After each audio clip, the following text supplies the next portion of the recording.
What's up, guys? It's three-time NFL Pro Bowler, all-decade return specialist, Josh Cribbs.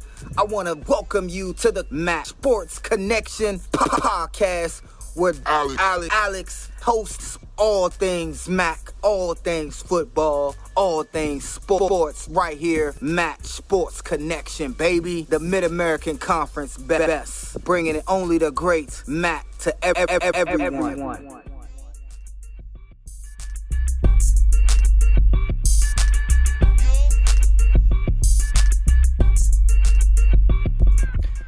Welcome back, everyone, to the number one Mid-American Conference podcast, the MACCG Sports Connection. I'm your host, Alex, joined as always by my good friend and partner, Graham Giles. Graham, welcome back and happy December, my friend. Yeah, wow. I mean, November went super fast for me.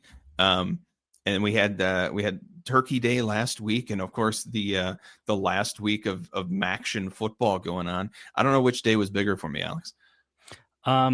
I think I didn't cry when I ate the turkey and finished that off, but I might have shed a tear when the final whistle blew for the regular season ending on the Mid-American Conference. Well, the regular season is over, but we still got one more big Mid-American Conference game coming up this weekend in Detroit, and exciting, Alex. I mean, this week was every day with that the MAC played football.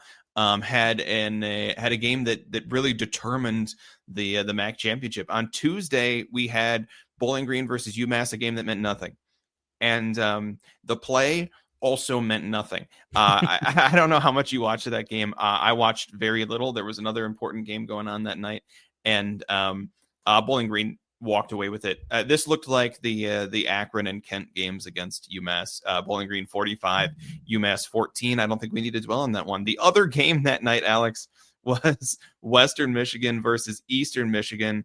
And Western locked up their spot in the MAC championship early. They didn't have to sweat all week like Toledo fans and Ohio fans and Central Michigan fans and Miami fans. They got to settle in on Tuesday and get ready for the holiday, knowing that they had that MAC championship game locked up. I gotta say this. Noah Kim has just done nothing but impress me all year long. He came out and he played hard for Eastern Michigan. Over 300 passing yards in this losing effort. 31-21 victory for the Broncos to, as you said, lock up their spot in the MAC championship. But Noah Kim, 2 touchdowns, 3 interceptions.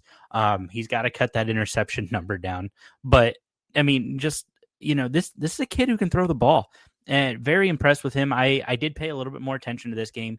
I admitted to watching part of that Bowling Green UMass game, especially when it started getting interesting in the second quarter, when it looked like it was going to be a rout, and it ultimately ended up being just a blowout. But UMass made it a little interesting in the second quarter. Couple big plays on defense, making some stops, getting a couple scores to inch a little bit closer. Obviously, Bowling Green, as you said, blew them out, ended up winning that game. But I was very impressed with this Eastern team showing up for a rivalry game, the Michigan MAC trophy. But Western just way too strong, and finishing this game out 7-1 in conference play.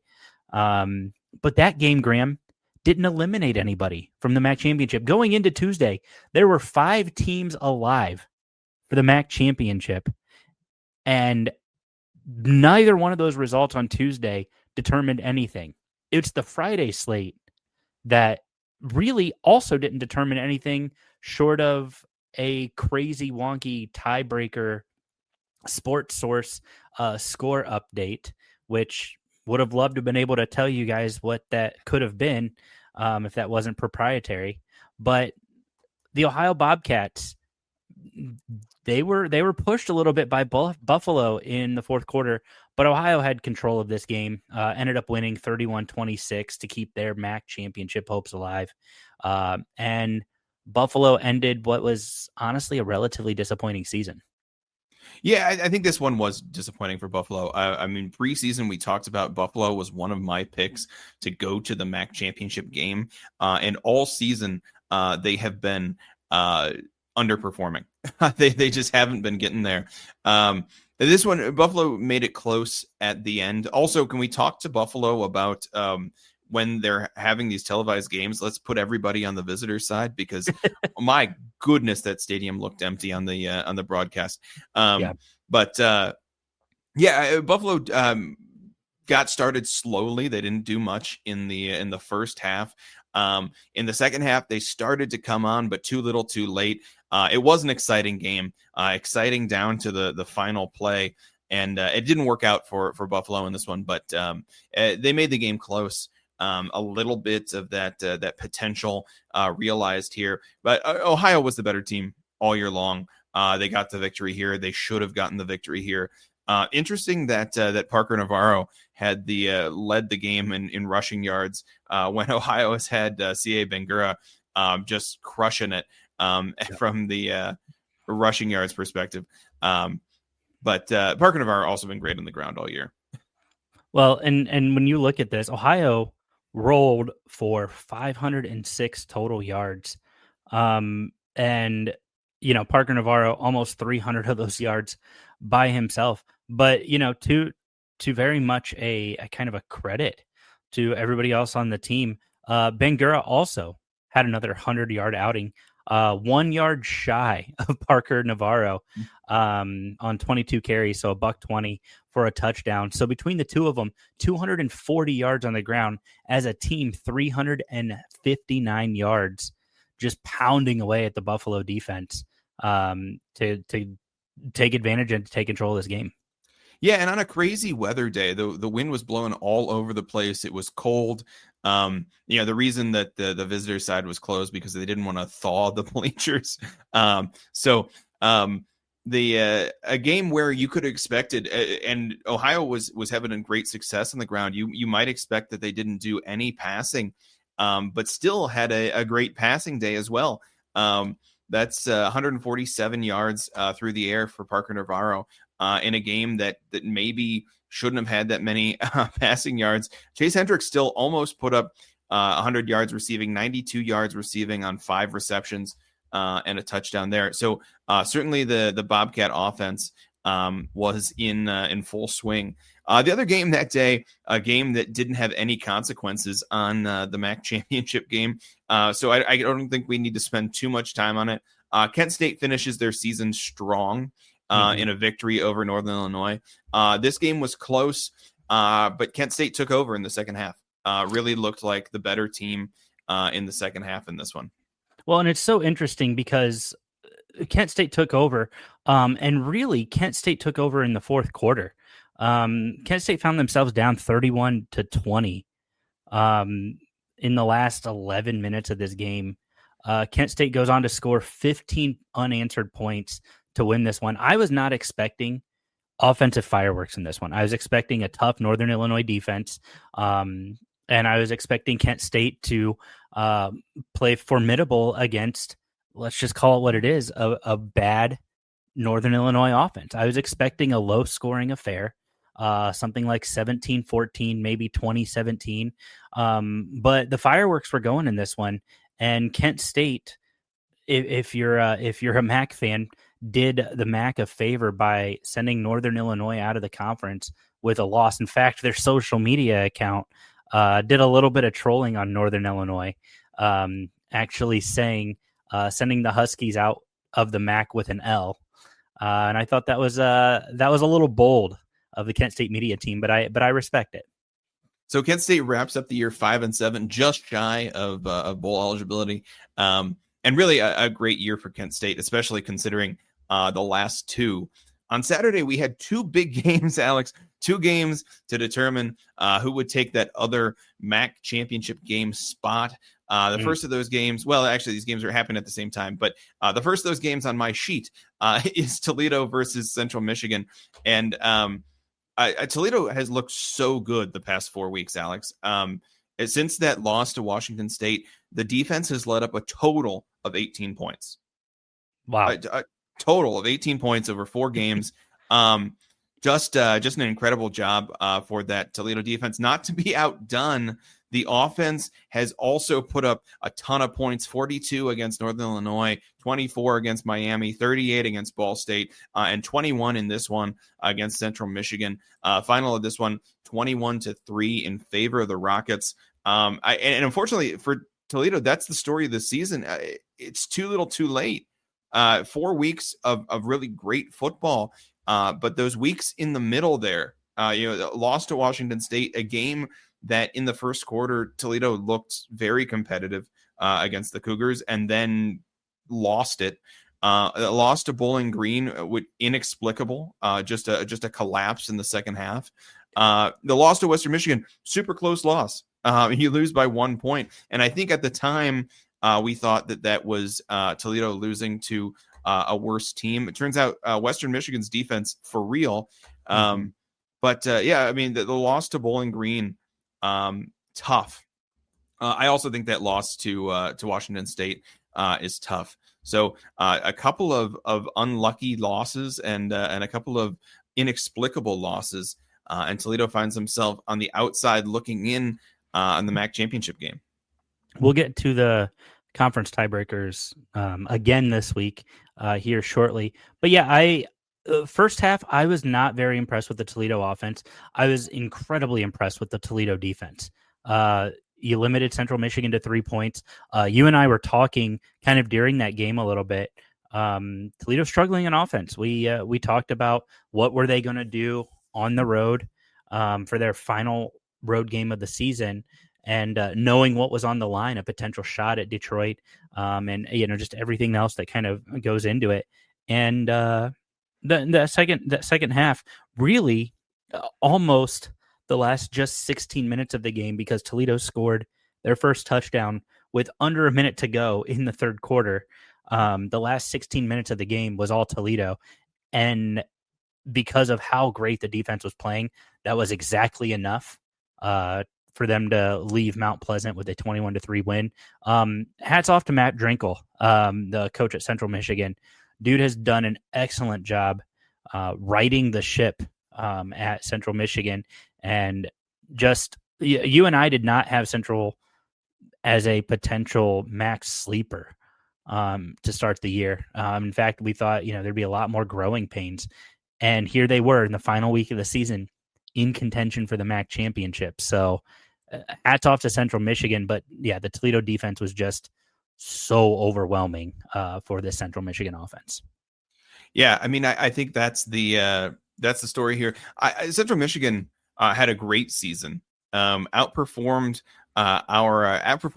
my expectation and wins by 3 wins. Outperformed you by 2. So certainly overachieved as far as we were concerned. But I would like to see Central take one more step. I think they're one step away from that top of the conference. I think that's the clear tier break for me right now is Central Michigan. And just one more step, and they're in the top of the conference. But certainly a great season for the Chippewas, and they should be in a bowl game. So we'll get to see them one more time. The final game of the week was Ball State taking on Miami. A couple of Redbirds going at it, and we love a bird game. We love a Redbird game. And, Ball State surprisingly showed up more than I thought they would. For all the Toledo fans out there, we were all putting our hopes and dreams in the Ball State basket. And come the start of the second half, I think we had all kind of dumped out that basket. There's just not a ton of hope left. Miami, 21 points in the first quarter. Really locked this one away early. Ball State did attempt to come back in the fourth quarter, and really had a few good plays throughout. But Miami was the better team in this one. And with that win, Miami locked up a spot in the MAC championship. Yeah, I just for Miami, Thomas Gutskowski. That's gotta make sure we get that one right. I'm impressed with this kid, freshman from Indy. Stepping into what felt like an impossible situation. You've got DeQuan Finn kind of abandoning the team in a sense. You've got Not in a sense, for real, abandoning the team. for real abandoning the team. And then you've got, this job that you win in camp when Chuck Martin's like, all right, who's my guy? Next man up.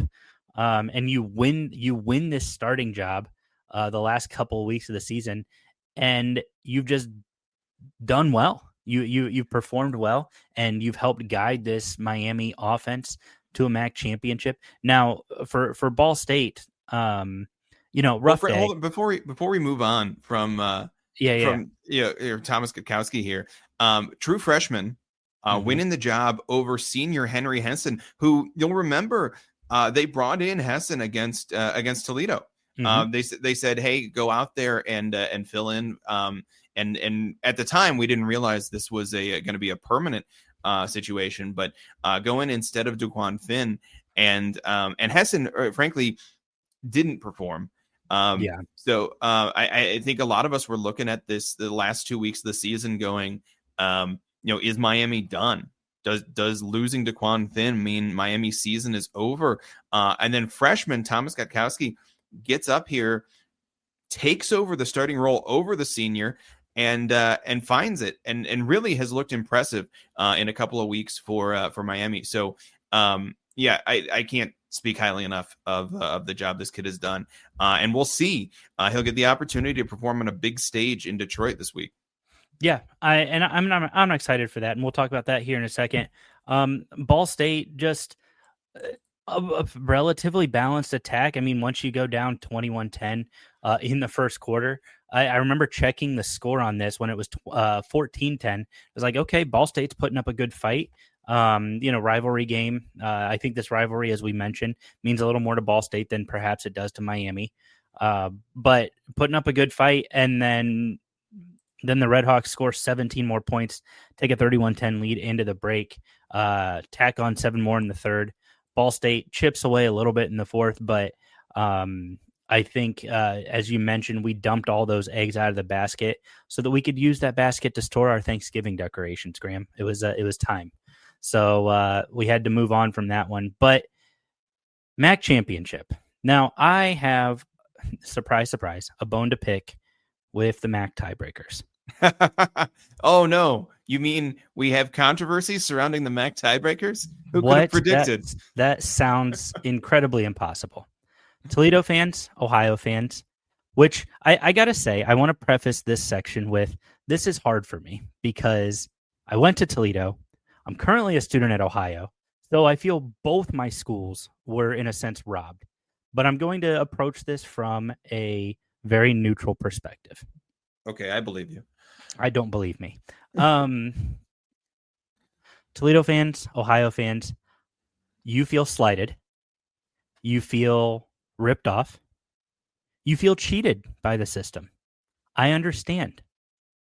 My words to you: beat Ball State, beat Bowling Green, beat Western Michigan. I mean, those are the keys, right?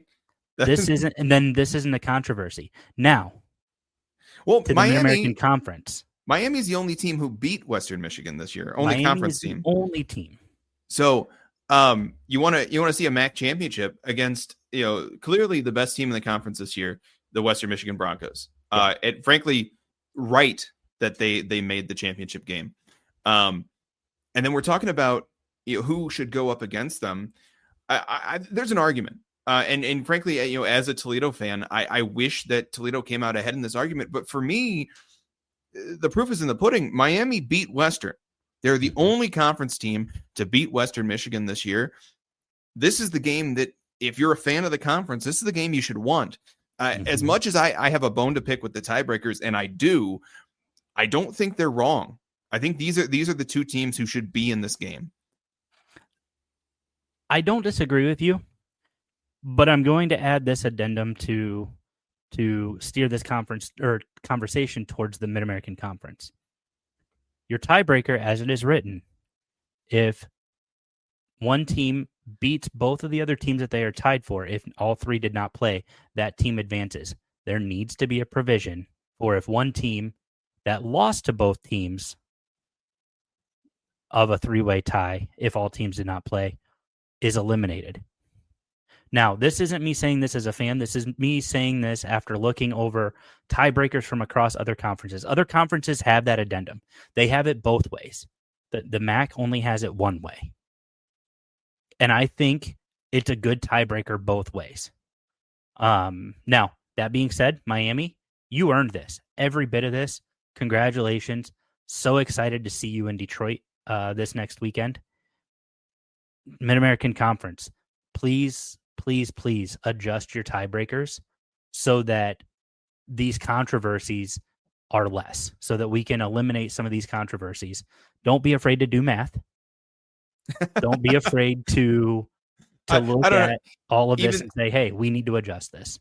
Yeah, even this one it's not a math thing. This is just I think that's what fans see. Toledo fans and Ohio fans especially are looking at a Miami team who lost to both of those teams go to the MAC championship. Now, that being said, Miami's losses in the conference are to Ohio and Toledo, who are in that top tier. We talked about the top tier of the conference. In my mind, it's four teams right now. Mm-hmm. It's Ohio, it's Toledo, it's Miami, and then of course it's Western Michigan. So Miami's only losses in the conference this year are two teams in that top tier, and then they have a win over the top teams. You talk about resume, that's a pretty strong resume compared to Toledo, who has a loss to Western Michigan and a loss to Bowling Green, bottom of the conference. Ohio, who has a loss to Western Michigan and a loss to Ball State, bottom of the conference. So I think it's hard to look at these teams and say, who does of these three teams, who deserves to go to the MAC championship game? The two teams who've lost to Western Michigan or the one who's beaten them? I think when we look at it on that side, it's hard to say that this is the incorrect way. I agree. I mean, if you're going to have the tiebreaker, a team who has beaten both of the other teams, then you should have it the other way, a team who has lost to both teams. I think that makes sense, that sort of balance. But in this case, that tiebreaker would have eliminated Miami. And then we have a head-to-head between Toledo and Ohio. And I think that would have sent Toledo to the championship game. Arguably that would have been just as good a game. Arguably the Rockets are just as deserving, but I think for the good of the conference, Miami should be in this game. No, and I'm with you. I think this is the right call, and I'm not upset as a Rocket. I mean, I'm upset because Toledo had high hopes coming into the season. There was talk of a potential playoff spot. Ohio was looking to defend their title. Beat Ball State, beat Bowling Green, beat Western Michigan. This conversation isn't being had. And that's really the long and short of it. You literally beat one of the two teams you lost to. We're not having this conversation. Well, I think, Alex, you and I talked about it this week. I can't think of a time when 7-1 doesn't get a team into the MAC championship. Of course, mathematically speaking, it could happen. But I can't think of had Toledo and Ohio both be 7-1. But I can't think of a season where it's happened. A team is 7-1 and hasn't made the MAC championship. So 7-1 normally good enough to make the title game, and of course 8-0 is always good enough to make the title game. So that's I think that's the long and short of it. Is you want to go to the title game, win. Do you want to know the last time Toledo went 7-1 and didn't make the MAC championship game, Graham? Tell me. 2014. Oh, that's right. That's right. I remember 2014. That was tough. They lost to Northern Illinois on a Tuesday night, 27-24. Beat everybody else. Finished 9-4 that season. Yeah, that was during the time when it seemed like the Rockets just could not beat Northern Illinois. They were the Huskies were the kryptonite to Toledo. So ain't that the truth? So that's a little history lesson there for you. That was a good year for Toledo. Looking back on some of those records and some of that history, but so 7-1, did not get the Rockets into the MAC championship that year. Graham, before we move on to our next section, I want to make sure that you and all of our friends at home have downloaded the Varsity app from Lairfield. This app gives you access to hundreds of incredible play calls from all across the MAC, Big Ten, SEC, Conference USA, and more. You can also download and find several incredible podcasts through the Varsity Podcast Network presented by Lairfield in this app. Shows such as the Group of Five Guys, Sickos Committee, and yours truly, the MAC Sports Connection, all available for free through this app, available on the Apple App Store, Google Play Store. Download the Varsity app today and start listening to the calls and broadcast and podcast that bring your conferences and teams to life. Graham, we have the MAC championship this week. Don't tell me who you're picking. We're going to dive instead into our end of season awards. We have plenty of awards on the table here. I think we've got Coach of the Year, Offensive Player of the Year, Defensive Player of the Year, Special Teams Player of the Year, and the League MVP / the Vern Smith Leadership Award. Let's just go right down the list. We'll end with League MVP. We'll start with Coach of the Year. And you and I briefly talked about these. I'm going to give my Coach of the Year to Mark Carney. I think what Mark Carney has done at Kent State is truly nothing short of a miracle. A guy who was interim up until the final 3 weeks of the season. A guy who didn't know if he was going to have a job the next day, out here coaching for his literal livelihood. Found a way to turn a program that was 1-23 the previous 2 years and get them to 5-7, a couple plays shy of 6-6 or even 7-5. And I think that the future is bright for Kent State. Mark Carney is my pick for MAC Coach of the Year. Yeah, I agree. I think Mark Carney has had a great year and certainly an impressive turnaround for Kent State. For me, it's the Western Michigan Broncos, and it's Lance Taylor. I think for talking about coming into the season, I think we all expected the Broncos to be good, not great. We saw that last year, a team who started off so strong and so hot and had a lot of wins and then just fell off the end of the year. For Western Michigan to stay so strong and so steady throughout the year, to lock up that MAC championship game this week and not have to stress about all the tiebreakers and things like that, I think that speaks a lot to coaching. So my Coach of the Year, Lance Taylor. Graham, go ahead and give me your Offensive Player of the Year, and then we'll just kind of we'll snake draft that a little bit.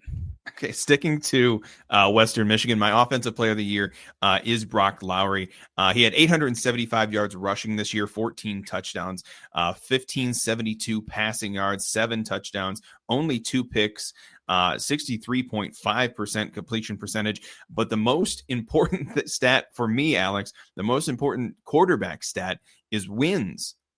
And Brock Lowry led the Western Michigan Broncos to 7-1 in the conference, 8-4 overall, and locked up that number 1 seat in the MAC championship game. For me, that's what it means to be Offensive Player of the Year. Man, I love that pick. I'm going a different back. C.A. Bangura, the running back from Ohio, 1,243 yards on the ground, 5.6 yards per carry. He had 14 touchdowns, which is more touchdowns than any non-QB this year. And I looked, Junior Vandeross led all the wide receivers with 11 from Toledo. 103.58 yards per game. The only 100-yard rusher average per game. I think it's got to go to C.A. Bangura, and that's who I'm rolling with. Defensive Player of the Year, Jordan Kwiatkowski from Central Michigan. He had 3 picks, one of them for a touchdown, just 3 sacks and 3 forced fumbles, but 109 total tackles. Just an absolute stud at linebacker for Central Michigan, making some big plays, keeping Central Michigan and their MAC championship hopes alive. I really like Kwiatkowski here. I think that he's earned it for the defensive side of the ball. Just a special mention, not my defensive player of the year, but special mention. Red Murdoch from Buffalo had 142 total tackles. That's good for second in the country. That's not just in the MAC, that's second in the country. So Red Murdoch, again, top 5 nationally in tackles. And just a really impressive year for him. For me, though, the most impressive defense in the MAC this year has been Western Michigan. I think it's the reason that they're in the MAC title game. I think it's the reason they should be favored in the MAC title game. And leading that defense, Nadame Tucker. Just incredible. Third, again, a national ranking. He is third in the country second in the country in sacks. He's tied with Nathan Voorhees from Ball State for second in the country in sacks. Only a half sack behind that first spot. So leading the conference in sacks with 12. He is second nationally. He has 10 solo sacks, 4 forced fumbles, 49 total tackles, and led a Western Michigan defense that was very impressive this year. And he is certainly the most dangerous part of this defense. So my defensive player of the year, Nadame Tucker. As far as special teams go, special teams, special players, right? Special plays. And Miami has had such a great success when it comes to the kicking position. A few years ago, Chuck Martin wanted to talk about how their kicker got stolen by Alabama. I don't know how easy it is for Alabama to steal anything, but Dom Jobin certainly made himself a treasure to be stolen by Alabama this year. He probably won't be, but Jobin had 19 of 21 on field goals this year. That's over 90% field goals, and he was 33 for 33 on extra points. So just by far the best kicker in the conference this year. Man, I love the kicker pick. I know that you had an affinity towards Miami's last kicker, Graham Nicholson. Definitely has nothing to do with the name. But for me, it's I'm going the Lima senior grad, Dorelis Clark. His numbers don't look that impressive until you see just how many times he was actually able to return a ball. He only had 16 returns. Teams were actively kicking away from him. He still had over 500 kick return yards and 2 scores. So for me, I got to go Dorelis Clark. He also played a little bit of offense, made some noise, especially in the Akron game. I think Dorelis Clark was a bit of a game changer on the special teams side of the ball. And as a freshman, he is a flash of lightning for these flashes. He is so electric, and can't wait to see what he does as he furthers his career. Last award, league MVP, Vern Smith Leadership Award. For me, I'm going back to Toledo, and I am picking Tucker Gleason. 25 total touchdowns on the year, second highest completion percentage in the conference. He was second in passing yards with 2,515. He had 21 touchdown passes, 4 rushing touchdowns on 144 yards, third in yards per game, led Toledo to an 8-4 overall record. He was on a couple preseason watch list. Ultimately, no finalist awards for him. 8-4 on the year, 6-2 in the MAC. To me, it's Tucker Gleason just consistently ranking towards the top of the conference in every statistical category, and showed, for the most part, a lot of poise in guiding this offense. And my favorite tattoos of anybody in the conference. That's similar. A quarterback who led his team to 8-4 overall, 6-2 in the conference. Parker Navarro for Ohio had 2,232 passing yards, 23.7 passer rating, which is good for 5th in the conference, 14 touchdowns, 843 yards rushing and 8 touchdowns, led the conference in all-purpose yards with 3,075. Parker Navarro has gotten it done through the air this year when the Bobcats asked him to. He's gotten it done on the ground, as we said this week, 1 more yard than star running back C.A. Bangura. He has been so impressive this year for the Ohio Bobcats, and has really gotten their offense rolling. I think Ohio's offense is the scariest offense in the MAC, and Parker Navarro is such a big reason for that. This is 2 years in a row he has been so impressive for this Ohio offense, and I think he absolutely deserves the league MVP. Well, there you guys have it. Obviously, we will get our MAC awards this week before the championship. I imagine we'll probably get those probably Wednesday when this episode drops. So you'll be able to hear where we were right, where we were wrong in comparison to the rest of the league. Now, something to keep in mind, the coaches vote on these awards. This is not a media driven thing. This is not a conference office vote. These are voted on by the coaches. And based on the rules, they're not allowed to vote for their own players. So something to keep in mind. If we're close on a thing, Chuck Martin can't vote for Dom, right? Like, Lance Taylor can't vote for Brock Lowry. So it's just one of those things. If you guys want to just keep that in mind as you're expressing your disdain for award selections, let us know what you think. Let us know who you think got robbed on an award or on a first, second, third team honorable mention. Just let us know. Shoot us a message. Shoot us a note on Instagram, Twitter at the MSC podcast. We'll be happy to debate with you. And if it's a bad enough take, we'll read it on the show next week after the MAC championship. So that's all that I have. Graham, do you have anything else for everybody at home? Well, I mean, it's an exciting week when it comes to MAC sports, but especially MAC football. If you can find your way to Detroit, this is a great game to check out. The MAC championship game, always exciting, and a great venue to be there at Ford Field and checking out this game.